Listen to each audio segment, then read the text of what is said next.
Hello കൂട്ടുകാരെ, ഞാനിന്ന് ചെയ്യാൻ പോകുന്നത് ബീഫ് കൂർക്ക കറിയാണ്. അതിനായിട്ട് ഞാൻ ഇവിടെ എടുത്തിരിക്കുന്നത് 1/2 കിലോ ബീഫാണ്. ചെറിയ ഉള്ളി, സവോള, തക്കാളി, പച്ചമുളക്, കൂർക്ക, ഇഞ്ചി വെളുത്തുള്ളി പേസ്റ്റ്. അപ്പോൾ ആദ്യം നമ്മൾ ബീഫ് കുക്കറിലല്ല വേവിക്കുന്നത്, മൺചട്ടിക്കകത്താണ് വേവിക്കുന്നത്. അപ്പോൾ വീഡിയോയിലോട്ട് പോകാം. അപ്പോൾ കൂട്ടുകാരെ, ബീഫിലേക്ക് ഞാൻ ഒരു 1/4 ടീസ്പൂൺ മഞ്ഞൾപ്പൊടി ആഡ് ചെയ്യുകയാണ്. അതുപോലെ ഒരു 1/2 ടീസ്പൂൺ ഉപ്പ്, ഒരു 1/4 ടീസ്പൂൺ മുളക് പൊടി,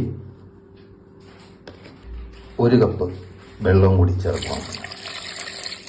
നമ്മൾ കുക്കറിൽ വെച്ചല്ല ഇത് വേവിക്കുന്നത്, അതുകൊണ്ടാണ് ഇത്രയും വെള്ളം ചേർക്കുന്നത് കേട്ടോ. ഞാൻ എടുത്തിരിക്കുന്നത് 2 സവോള അരിഞ്ഞത്, ഒരു പകുതി തക്കാളി മുറിച്ചത്, ഒരു 6-7 ചെറിയ ഉള്ളി അരിഞ്ഞെടുത്തത്, അതുപോലെ 3 പച്ചമുളക്, ഒരു തക്കാളിയുടെ പകുതി, ഇഞ്ചി വെളുത്തുള്ളി പേസ്റ്റ്. അപ്പോൾ ഞാനത് ബീഫിലേക്ക് ആഡ് ചെയ്യുകയാണ്. അത് ആഡ് ചെയ്ത് നമുക്ക് സ്റ്റൗ കത്തിച്ച് ബീഫ് അടുപ്പിലേക്ക് വെക്കാം. അങ്ങനെ നമ്മുടെ സ്റ്റൗവിലേക്ക് വെക്കുവാണ്. അപ്പോൾ നമുക്കിതൊന്ന് മൂടി വെക്കാം.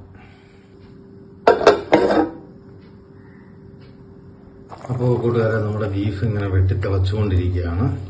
അപ്പോൾ ഞാൻ അപ്പുറത്തെ ചെറിയ അടുപ്പിൽ നിന്ന് മാറ്റി ഇപ്പുറത്തേക്ക് വെച്ചായിരുന്നു.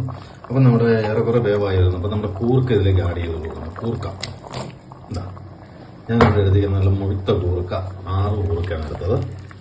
അത് നമ്മളിതിലേക്ക് മിക്സ് ചെയ്ത് കൊടുക്കുക. എന്നിട്ട് നല്ലപോലെ ഇളക്കി കൊടുക്കുക. ശേഷം നല്ലപോലെ മൂടി വെക്കുക. അപ്പോൾ നമ്മൾ ഒരു ചെറിയൊരു ഫ്രൈ പാൻ വെച്ച് നമ്മുടെ ഈ മസാലയ്ക്ക് ഒന്ന് ചൂട് പിടിപ്പിച്ചെടുക്കാം. അപ്പോൾ നമുക്കിതിലേക്ക് നമ്മുടെ ഫ്രൈ പാൻ വെച്ചെടുക്കാം. ഫ്രൈ പാൻ ചൂടായി വന്നു. നമുക്കിതിലേക്ക് ഒരു 2 സ്പൂൺ വെളിച്ചെണ്ണ ഒഴിച്ചു കൊടുക്കാം. നമ്മുടെ ബീഫ് തിളച്ചുകൊണ്ടിരിക്കുന്നതിൻ്റെ ആ സൗണ്ട് കേട്ടോ, കൂർക്ക കേട്ട് നല്ലപോലെ തിളച്ചുകൊണ്ടിരിക്കുകയാണ്. അപ്പോൾ നമ്മുടെ എണ്ണ ചൂടായി വന്നു. നമ്മൾ ഈ തേങ്ങയിലേക്ക് ആഡ് ചെയ്യാം. അങ്ങനെ നമ്മുടെ തേങ്ങയൊക്കെ ഒരു ബ്രൗൺ കളറായി വരുന്നുണ്ട്. അപ്പോൾ ഇതിലേക്ക് ഞാനൊരു 2 ഉണക്കമുളക് മുറിച്ചത് ചേർക്കുകയാണ്. കൂടെ ഒരു 5-6 ചെറിയ ഉള്ളി, ഒരു തക്കാളിയുടെ മുറിയും, ഒരു ഇച്ചിരി ഇഞ്ചി പേസ്റ്റും, ഇച്ചിരി കറിവേപ്പിലയും കൂടെ ചേർക്കുകയാണ്. ചെറുതായിട്ട് വഴങ്ങുന്നവരെ വരുന്നവരെ നമുക്ക് നടത്തി കൊടുത്ത് നോക്കിക്കൊള്ളാം. അപ്പോൾ ബീഫിന് ഇച്ചിരി വേവ് കൂടുതലാണ്. അപ്പോൾ അതുകൊണ്ടാണ് വേറാൻ താമസം വരുന്നത്. നല്ല ചെയ്യാൻ നല്ലപോലെ വെന്താലാണ് നമുക്ക് ആ ബീഫിന് ടേസ്റ്റ് കിട്ടുള്ളൂ. അപ്പോൾ അതിനടുത്ത് ഇതൊന്ന് മൂപ്പിച്ചെട്ടിയാക്കിയെടുക്കാം. മസാല ഒന്ന്. അങ്ങനെ നമ്മുടെ ഉള്ളിയെല്ലാം ഒന്ന് വഴന്ന് റെഡിയായി വന്നു. നമ്മുടെ ബീഫ് ഒക്കെ തിളച്ചുകൊണ്ടിരിക്കുന്നു. അപ്പം ഞാനിതിലേക്ക് ഒരു 1/4 ടീസ്പൂൺ മഞ്ഞൾപ്പൊടി ചേർത്ത് കൊടുക്കുകയാണ്. 1 സ്പൂൺ മീറ്റ് മസാല,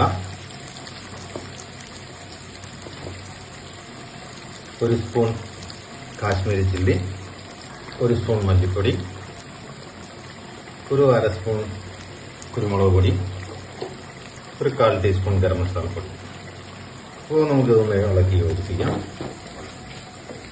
തീ കുറച്ച് വെച്ചിരിക്കണം. ലോ ഫ്ലെയിമിൽ വെക്കണം, അല്ലെങ്കിൽ പൊടി കരിഞ്ഞു പോകും. ഈ കരിഞ്ഞു പോയ ആ കരിച്ചവ ബീഫിനൊക്കെ ടേസ്റ്റ് കിട്ടത്തില്ല. അപ്പോൾ അത് പ്രത്യേകം ശ്രദ്ധിച്ചാണ് കരിഞ്ഞു പോകാതെ കേട്ടോ. തീയെ കുറച്ച് വെച്ച് വേണം. ചട്ടിക്ക് നല്ല ചൂടുണ്ട്. അപ്പം തീ കുറച്ച് വെച്ച് നമ്മൾ കൂട്ടി ഇറക്കി കഴിഞ്ഞാലേ ശരിയാവുള്ളൂ. ആ ഒരു കരിയുടെ ചുവ അത് അറിയാവുന്നവർക്ക് അറിയാൻ പറ്റും. ഒരു കുക്കായ ആളുകൾക്ക് തീർച്ചയായിട്ടും മനസ്സിലാവും ഒരു കരിച്ചവയുണ്ട്. അല്ലാതെ തന്നെ ആളുകൾക്ക് മനസ്സിലാകും. ചെറിയൊരു കരിമണം വന്നാൽ മതി. നമ്മുടെ ബീഫ് വെന്തുകൊണ്ടിരിക്കുന്നു. ഇളക്കി കൊടുത്തതാണ്.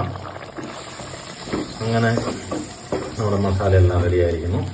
അങ്ങനെ നമ്മുടെ മസാല എല്ലാം മൂത്ത് വന്നു. ഞാൻ അതിലേക്ക് ഒരു 2 സ്പൂൺ വെള്ളം ഒഴിച്ച് കൊടുക്കുകയാണ്. പച്ചവെള്ള ശകലം ആഡ് ചെയ്ത് കൊടുക്കുകയാണ്. അപ്പോൾ ഒന്ന് ജസ്റ്റ് ഒന്ന് ഇളക്കുക.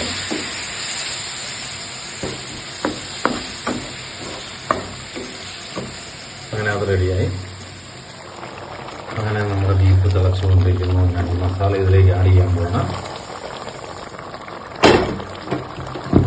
ഇനി നമുക്ക് ഇളക്കി യോജിപ്പിക്കാം. അങ്ങനെ നമ്മുടെ ബീഫ് തിളച്ച് റെഡിയായി. അങ്ങനെ നമ്മുടെ കറി റെഡിയായി. ഇനി നമുക്ക് ഇതിലേക്ക് ഒരു അല്പം മല്ലിയില ചേർത്ത് കൊടുക്കാം. മിക്സ് ചെയ്യുക. നല്ല ആവിയൊക്കെ നല്ല വരുന്നുണ്ട്. അപ്പോൾ നിങ്ങൾക്ക് ഈ വീഡിയോ തീർച്ചയായും ഇഷ്ടമായെങ്കിൽ ഷെയർ ചെയ്യുക, സബ്സ്ക്രൈബ് ചെയ്യുക, ഷെയർ ചെയ്ത് കൊടുക്കുക. നിങ്ങൾ തന്നെ ഈ ഫുഡ് ഉണ്ടാക്കി നോക്കുക. തീർച്ചയായിട്ടും അതിൻ്റെ കമൻറ്റ് അറിയിക്കുക, സപ്പോർട്ട് ചെയ്യുക.